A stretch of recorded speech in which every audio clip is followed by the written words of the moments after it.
G'day everyone, Paul Stoner here, CEO Biggin and Scott. I'm joined again by Daniel Ashton from our Elstonwick office for Salesperson of the Month for the month of October.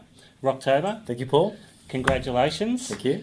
And Daniel said, well, what are we going to talk about? And I said, let's just talk about what's changed. But it was a big month for the office, big month for you personally.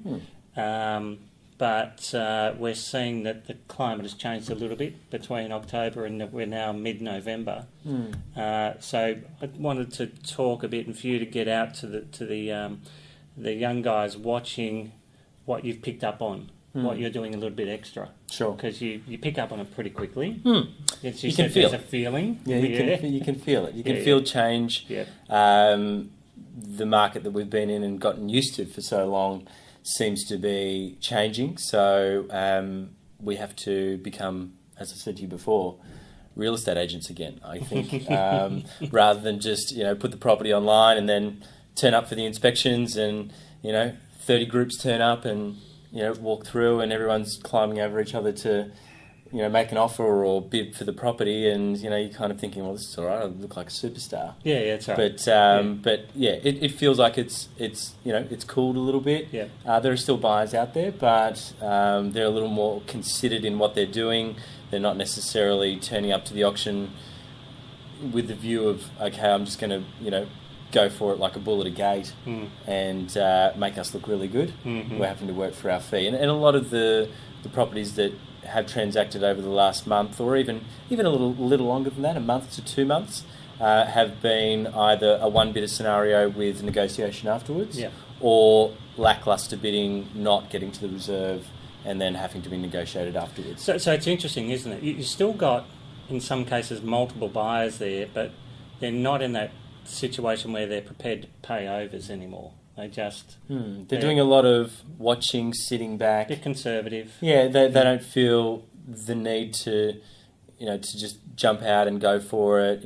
They seem, like they feel like the power's swung a little bit their way. Yeah. And they're taking advantage of that. It's a value-conscious market. So the little things that you've been doing more of, we're going to be talking about phone calls, obviously, but so a lot more buyer work. A lot more buyer work, yeah. Private inspections. Private inspections, yeah. So really kind of getting back to selling and not just assuming that people are going to turn up to the inspections and tick off the key performance indicator boxes that we're used to them ticking off and turning up to the auction and bidding for it. So, really selling it and, getting on the phones, doing a lot of database work, email blasts, phone calls, and offering private viewings, off market as well, or pre-coming to market, so plan to come to market, but spending a couple of weeks getting in touch with the A-grade buyers that are still in the market and inviting them to come along, and really just, instead of just letting them walk through, kind of giving them a bit of a museum tour and selling the benefits of the house, the features of the house to them. So just going that extra mile to try and ensure that you're the one that they go for and that stands out. So the buyers are one thing, and the buyers will hopefully turn up right property, and we've worked them with databases and so forth. But the whole preparation of the setup at the dining room table, having this conversation with the sellers now, it can be difficult because they've seen that it's been a buoyant market and things move, and we pick a conservative price and it seems to be going overs.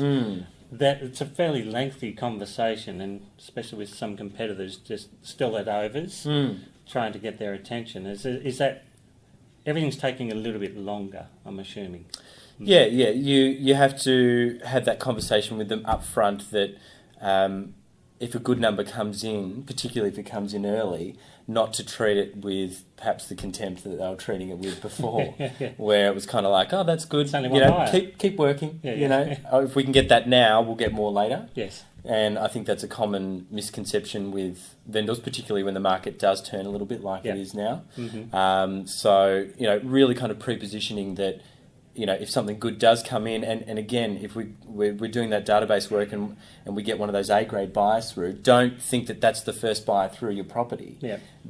We're qualifying all of those buyers, and we're bringing you the cream on top up front. So don't see that as, that's the first one you've brought me and there'll be more and they'll be better. It could very well be that we've qualified that buyer as, you know, the most active, highly qualified buyer for their property in the market. And that's the word. That the qualifying is really interesting. So what generally happens if you are a vendor watching this is the buyers now are so qualified by these guys because there are less of them. They know exactly who they are and at what price ranges. So we're already seeing it in a few of the inner city areas where there's more off-market sales. So we've got a very hot buyer and a motivated seller and you can have it without even going to market, which is very interesting. And a lot of people are happy with that because it's it's price. If you can get my price, I'm happy to sell. So don't underestimate the strength of what these guys do with the relationship they have with the buyers. They know them intimately and we're watching them perform week in and week out. Yeah. You know, we're watching them bid for other properties, miss out on other properties, and that's vital information to any What's just any the vendor human that's coming element. on. People don't like missing out all the time, and they want to live in that area. They want to live in the area. So, people want to move on, trade up, trade down, whatever it is. It's all about making it happen. So, have you had to change anything dramatically? I've been getting more sleep since we finished the block. So getting not home. to talk about I know, and I'm not going to, but I am. That's what has changed. So a little bit more sleep and a little bit less meditating. Well, still as much meditating, but not as many, late nights and Fridays. I'm actually having some time off, which I didn't over that month. So that's changed.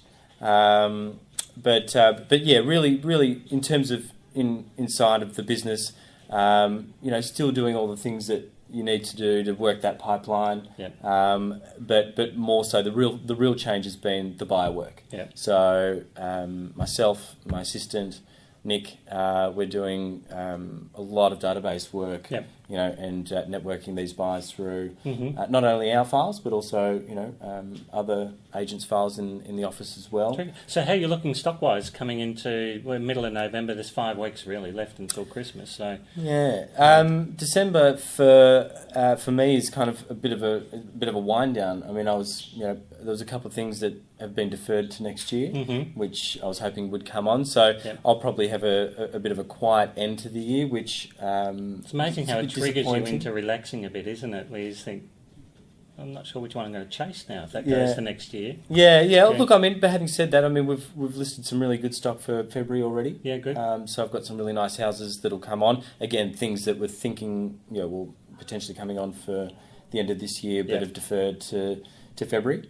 So hopefully we'll kind of, might finish the year on a bit of a slower note, but start the new year off with a bit of a bang. But some of my other colleagues have had a bit of a run. Angelos has had a big run into December, so he's going to be busy all the way up until Christmas. Yeah, it's interesting how it works, isn't it? Yeah. So we all have healthy competition. We all have our runs, and he's having one at the moment. So good on you, Angelos.